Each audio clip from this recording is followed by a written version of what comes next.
त्यात हातपाय काढ्या आणि ढेरी वाड्या. काही काही ठिकाणी लेकरं निसते ढेरीला टपूची टपू आणि हातपाय पुढे अशा. आणि आजी म्हणते पाना मा वाघाचं पिल्लू. अगं बाई, एक ठिकाणी गेलो मी असंच, ते दूध काला खात होतं, बोंगळच होतं. ढेरीची ढेरी, नाकातल्या शेंबडाच्या लोळ्या अशा वाटावरून खाली चालल्यात. ते दूध काला खातंय, ते असं नव्हतं खात, ते असं खायचं. आज खाऊन सगळं ते वाढलेलं. माशा माशा करत्यात.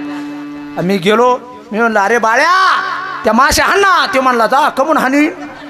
मी म्हणलं नको हाणू बाबा, पण मला उचलून घ्यायचं होतं. त्याला म्हणलं कसं घ्यावं बाबा, आता हा शेंबडा नाही भरायला बसलोय मी. आजी म्हणते पाना महाराज माझं वाघाचं पिल्लू. मी म्हणलं वाघाचं पिल्लू असा तर वाघ कसा. चौकशी केली, म्हणले वाघ संध्याकाळी असा येतोय. मला जास्त झाली होती.